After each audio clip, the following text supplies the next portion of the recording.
Welcome to the Gals Guide to the Galaxy podcast, where a group of gals gather for you one cool thing around our topic of the month.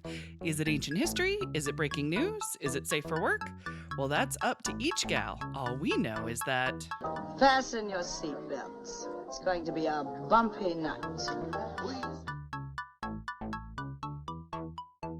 Welcome back. I am Leah, and I am joined by Bonnie, Katie, Eden, and Claire, and we are talking about our one cool suffrage thing.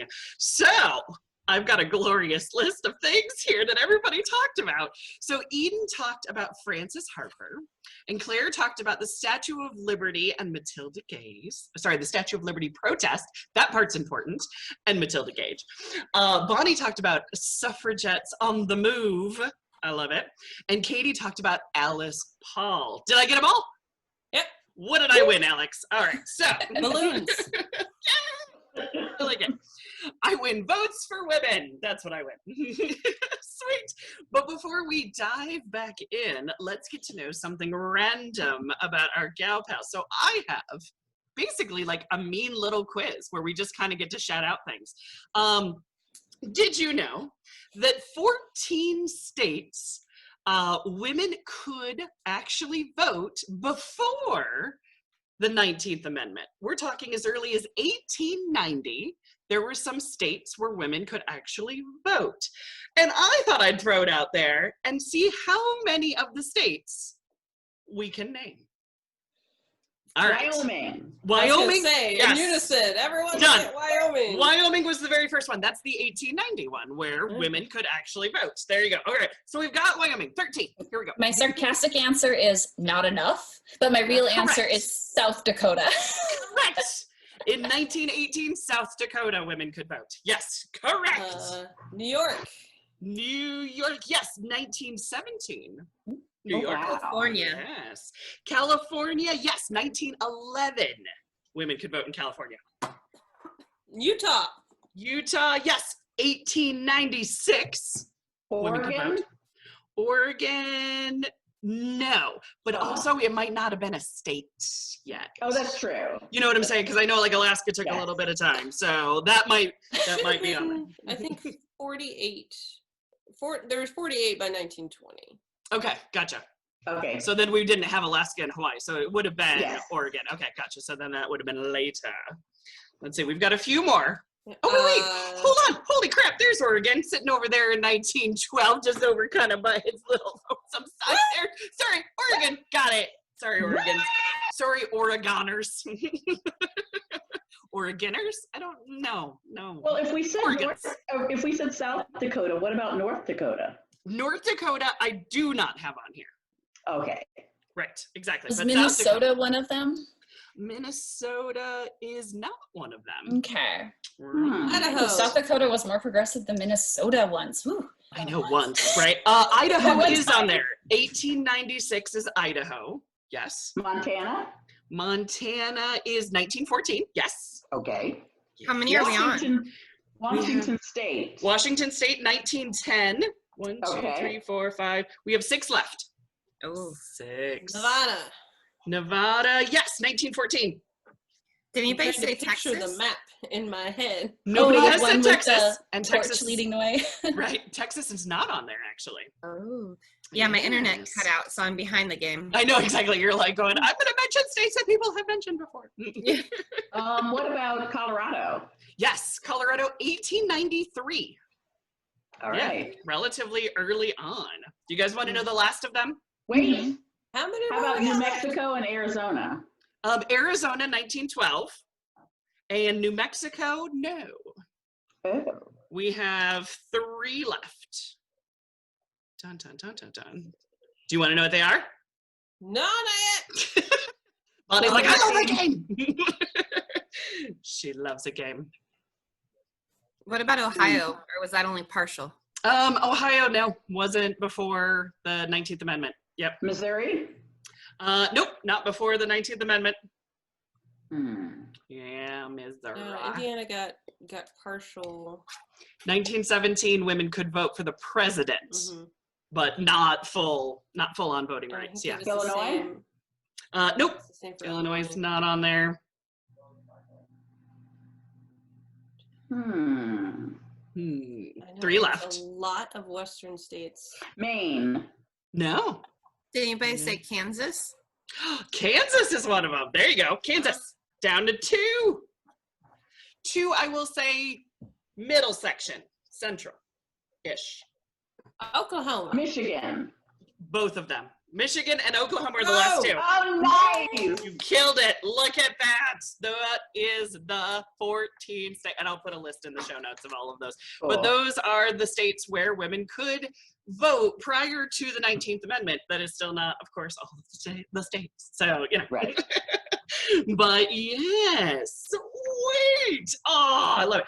Okay. Do you guys want to know about my one cool gal? Yes. All right. Yeah. So the suffrage movement, I mean, like we talked about it. We talked even about the convention at Seneca Falls. That's really kind of where it gets a name and it gets a movement and it gets a grounding. And that was in Seneca Falls, New York, and that was 1848. Well, I'm going to go back a little bit further. I'm going to back it up because my gal was born 100 years before Seneca Falls. Oh, wow. But she was a very heavy influence on the suffrage movements in the world, and they're still actually studied to this day, her ideologies on women. My gal also has a pretty famous daughter who also wrote a revolutionary book in her own right. So my one cool suffrage gal is Mary Wollstonecraft. Yes. Yeah, okay, all right, cool. Yes. I have become obsessed with this woman, and I just love the crap out of her. So Mary's most famousness is for her book, The Vindication of the Rights of Women. And that's the book that really helped fuel the suffrage movement and the feminist movement in many different ways, is The Vindication Rights of Women. It's hard to read. I'll admit it. We have it at the library. I checked it out. There it is. It's hard to read. I mean, it's written in 1792. Yeah. It's a different time. There was different capital-like things, so it's difficult.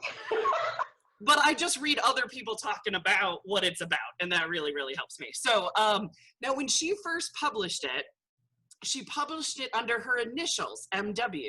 That was very common at the time for a theory, for a pamphlet, right? So it also meant it hid her identity as a woman, but she didn't do it to hide her identity. That was just the common thing in like a treatise, basically. But people loved it. They thought it was a great idea. It really, really connected with people. But then when they found out it was by a woman, hold on a second. That kind of gave it a little something different. So yes, so one of the things that it really gives the impression on in that book is the ideas of separation of family name and caste system and gender and how that is an issue. So according to this book, which I heavily recommend, this is called Romantic Outlaws. It is the story of Mary Wollstonecraft and her daughter, Mary Shelley. Her daughter wrote Frankenstein. Yes. Mary Wollstonecraft. Wollstonecraft. I cannot. There was a drunk history. Yes, there's a drunk history. It's so good. Like even just the first couple minutes of that guy trying to say. It's hard to say Wollstonecraft. I like saying it wrong just because of him. But in this book, it does one chapter on Mary Wollstonecraft and then the next chapter on Mary Shelley. And it shows how they kind of mirror each other in a different time. But I concentrated on Mary Wollstonecraft for this. So yes, and I'm actually kind of like jumping ahead of her glorious history. But when it was published of The Vindication Rights of Women, and it was just published underneath of her initials, everybody really did assume that a dude wrote it. And they really thought, oh, this is amazing. This is men sticking up for women. You know what I mean? Like, how progressive are we? But then Mary and her publisher, who she had a very good relationship with, they went and republished it and they put her full name on it. And that's when the heavy criticism really, really, really hit, because how dare a woman speak about ideas. That was radical. We're talking 1792. So Mary Wollstonecraft did have a really amazing life before she even wrote A Vindication of Women's Rights. A lot of her life we know about because she wrote so many letters. She kept all of them. I think she wrote a lot of them knowing that they were going to be published. Also, her husband published all of them, like, as soon as she passed on. So, like, just about every one of her letters is out there. And it'll all make sense, actually, why. But her life, we know a lot about it because of her letters. And a lot of feminism waves keep studying this. But she was born in London, England. She was the second of 7 children. Her mother first had a baby boy, so when Mary was born and she was a girl, she was sent away for a year because it was more important that the male was breastfed. So yeah, so she was sent away to a wet nurse and didn't see her mother for the first year of her life. So great start. Her father was a drunk and a gambler and an abusive. Yay, the hits keep on coming. There's a story that when Mary was a little girl, that she would lay down outside the door of her mother's bedroom to protect her mother when her father came home in a drunken rage. That she would try to basically get in the middle and try to save her mother a little bit. Divorce was near impossible. Actually, before the 1800s, it talked about in the book, there was only 132 granted divorces before 1800 in England, and they were all submitted by men. So a divorce just wasn't going to happen. I mean, even if a man submitted it, it wasn't going to happen. So instead, for Henry VIII. Right, exactly. Except unless you were, of course, yes, Henry VIII, yes. Yeah. Then it was okay. You did have to behead some people, though. See, he couldn't even get a divorce every time he wanted one, right? Correct, exactly. So beheaded, yes. So the family moved around a lot. The father would try to find a new job or new schemes, like working on a farm, trying to, work the land to keep a house over the family's head. But when Mary's mother died, her mother's final words were, quote, "Little patience and it'll all be over soon." And basically her mother was waiting for death because her life was just absolutely unbearable and there was nothing she could do about it. And there was no options out. So, I mean, that's like her upbringing. Mary would write later, quote, "A wife being as much as a man's property as his horse or his ass," and I know she's talking about a donkey, but I also love that she says ass, "she has nothing she can call her own." And I'm like, damn straight. So Mary had 2 big friendships that inspired her work, but I think she had some romantic notions for as well. Jane Arden, and here it comes, Bonnie, Fanny Blood. Her name was Fanny. Her last name was Blood. This is a horrible name. Horrible, okay? Her real name is Frances. Nobody called her that. It's horrible. But anyway, that's her name. So Jane Arden's father, he was an intellectual, and he helped introduce Mary to philosophy and theory and a love of books and a love of lectures and education. Now, Fanny Blood, she is credited with opening Mary's mind. Mary moved in with Fanny and her family for a few years. She really wanted to live the rest of her life with Fanny. That was her life's ambition. She's like, these guys are terrible. Can't we just be together, just you and me, and we'll work and we'll figure out a way to like earn a living. They set up a school together. Mary wrote thoughts about the education of daughters and had that published, and that was a manual that was out in a lot of English schools. It had lessons plans for girls. But Fanny got married and she moved away and she got pregnant and she died before giving birth. Mary was absolutely devastated, and with that pain, she wrote her first novel called Mary, a fiction. It really wasn't a fiction. It was very much her working out what coulda, shoulda, woulda been.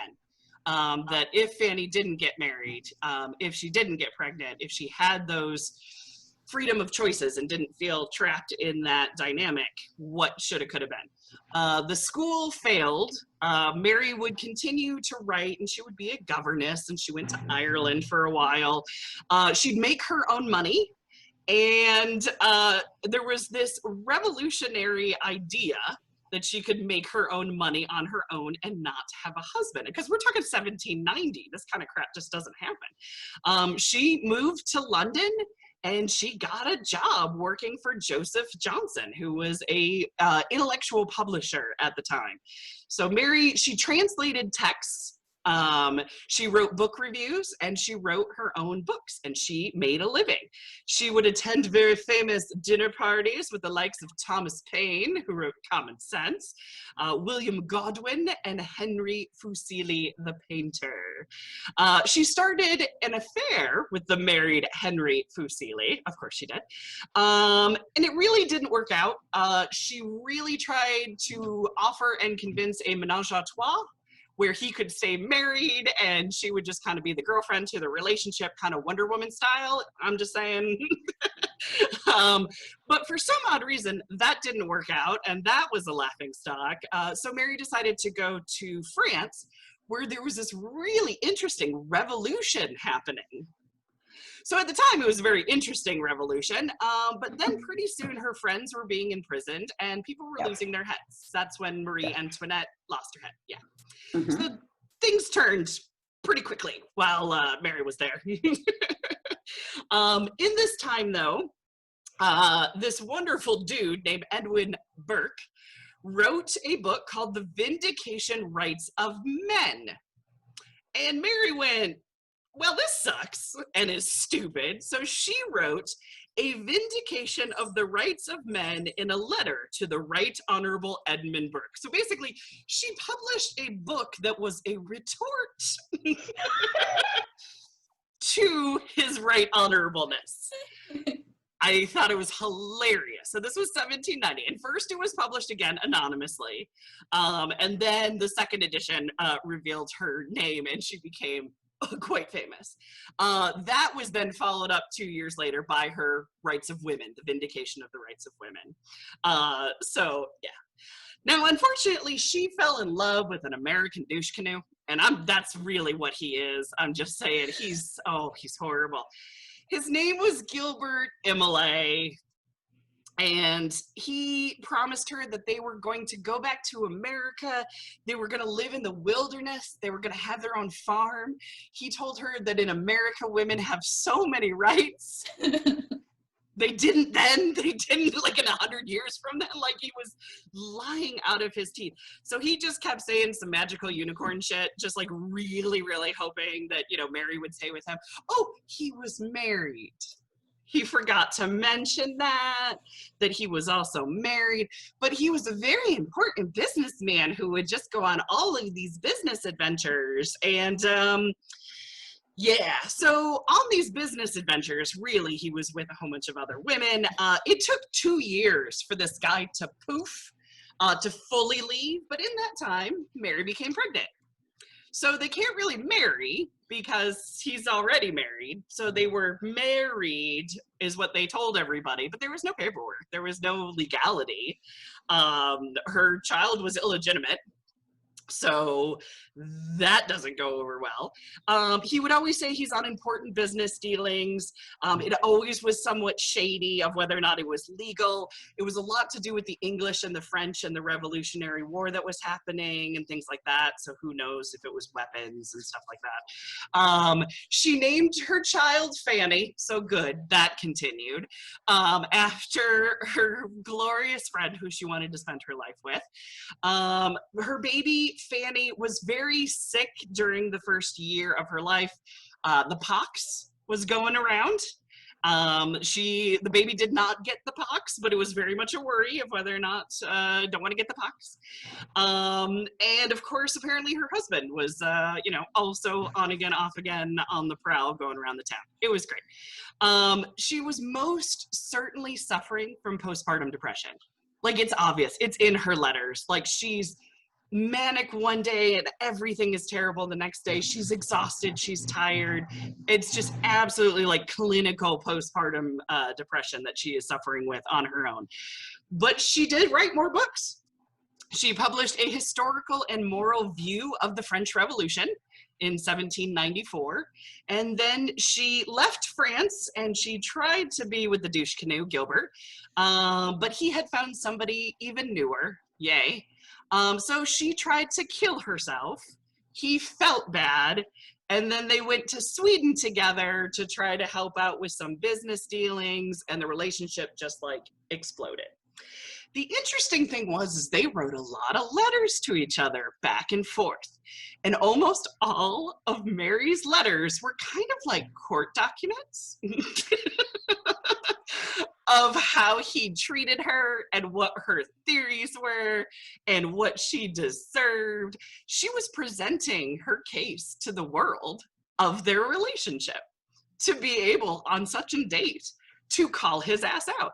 And she did. She published letters written during a short residence in Sweden, Norway, and Denmark, which is all about how their relationship exploded and she deserved better. Wow. That is revenge-fueled letters. Amazing. That is awesome. Right? Exactly. So she returned to London, said screw you to Gilbert Imlay. She rejoined that social circle that she was doing earlier with her publisher, and she met for the second time William Godwin, okay? The first time that they met, Thomas Paine was there, and they didn't like each other, though, because they were both trying to get Thomas Paine's attention. And so they were kind of jealous of each other, you know what I mean? Of like, who's getting more of Thomas Paine's attention. But this time when they met, they were older, they were wiser, they weren't competing, and Thomas Paine wasn't there. So that really kind of helped. So after a very slow courtship, William and Mary got married.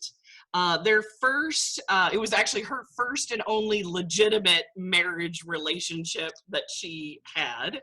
And so William took in Mary's daughter as his own, so which was very nice, legitimized her in the world. William Godwin was a writer as well. He wrote political justice. He wrote about politics and ideology. He was a very big thinker of the day. So the two of them together were like, I guess the Brad and Angelina, but like with actual thoughts. I don't know. But they were like a literary powerhouse, the two of them. They're like, whatever child these two have, see where I'm going? Mary Shelley. No pressure at all. But they were both working on very big works in progress, plays and books, when Mary became pregnant.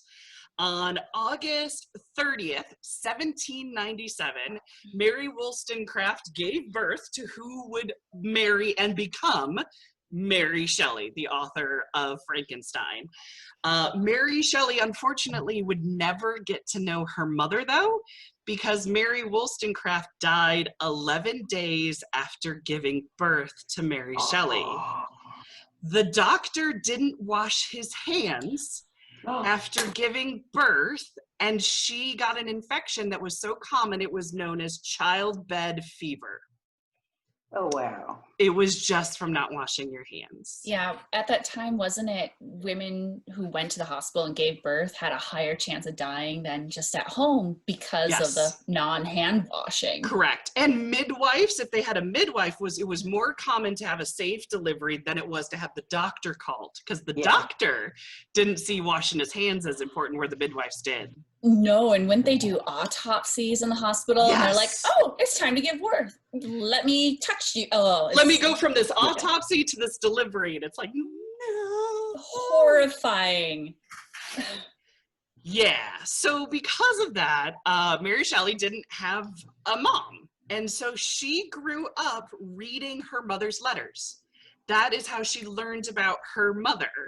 And if you think about it, it's almost a form of resurrecting her mother's wisdom. And if you put that in text of Frankenstein and resurrection and bringing back the dead, all of a sudden I'm like, I see Frankenstein in a whole new sense. Yeah. She was missing a connection to her mother. But Mary Shelley also lost a baby as well. So, I mean, death, she was losing this connection. Yeah. And so it's like, I just always thought it was like a monster story. And I'm like, I'm really not that interested. But now I'm like, oh, I get it.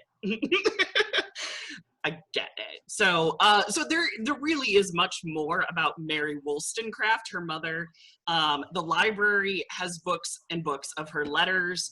I recommend The Romantic Outlaws, which is the book of both of them that looks at them because their lives start to mirror each other. And it's weird. It's just very, very, very weird. But in terms of like suffragette influence, I wanted to make sure I brought it home. Not only did John Adams, sorry if you're a Hamilton fan, I know him, I just had to do it, was a fan of Mary Wollstonecraft, but Abigail Adams was a very big fan of her work. And she had a very famous sentence, "Remember the ladies?" I believe Bonnie did an artwork of it. Yes. Exactly. So she was a very big fan of Mary Wollstonecraft and her work on women's issues. Mary would link in her work the domestic and public spheres of men and women. She wrote about how government and family are interconnected. She wrote about how the many rights of women and other inequalities that are in society. So Mary anticipated that modern theorists would argue that feminism has never simply been about women's rights. It has been about societal justice and about against the patriarchy in all of its different forms. And so that's what her books were about a variety of different issues that need to be solved for women. So it was a very solid foundation for the suffrage movement to kind of start on around the world. So that's why I wanted to cover Mary Wollstonecraft. That we're covering Mary Shelley's Frankenstein, and I wanted to know about this girl's mom. If you know about the mom sometimes. So I have a question. Yeah. So Mary Shelley, she went by Mary Godwin. Wollstonecraft. Godwin, yes. She went Mary Wollstonecraft Godwin, yes. Okay. And then when she got married to Percy B. Shelley, yes, that's when she switched out the Godwin for to the Mary Shelley. Shelley, yes. Okay. Yep. You really need to watch the first 3 minutes of that drunk history. I love drunk history. I'm going to have to find that. Oh, it's so good. Oh, yeah. You want to know a very... explains the whole thing. And the whole thing. Oh, it's weird. It's so weird. But it's a lovely kind of weird. Yeah, the Percy and the Wollstonecrafts and the yep. Okay. Gotcha. Powerhouses of their day. They both wrote revolutionary work. I mean, Mary Shelley, there was no such thing as a horror genre before she wrote Frankenstein. She created it. Yep, exactly. Yeah. So, revolutionary women. And more than likely, her first sexual encounter was on her mother's grave. Oh, I just had to say it. She's like the original goth girl. Yes, the original goth girl, yes. She was obsessed with her mother's grave, and so that's where she lost her virginity. And I'm like, oh. Wow, that's a bit much. So is Frankenstein. It's girls working shit out, okay? Totally. We all have different ways we do it. No, I've been following along on the Franken Friday, and it is a lot different than I thought it was. Right, yeah. It's not really... It's not monsters, it's intellectual. Like, yeah. It's very different. Yep, exactly. Yeah. And I never thought that either. I just kind of thought, ooh, brave. You know what I mean? Like I didn't give it its time, and now I've got to. because fascinating. Now, I tell you, every time you were talking about Common Sense by Thomas Paine, I'm hearing Angelica Schuyler.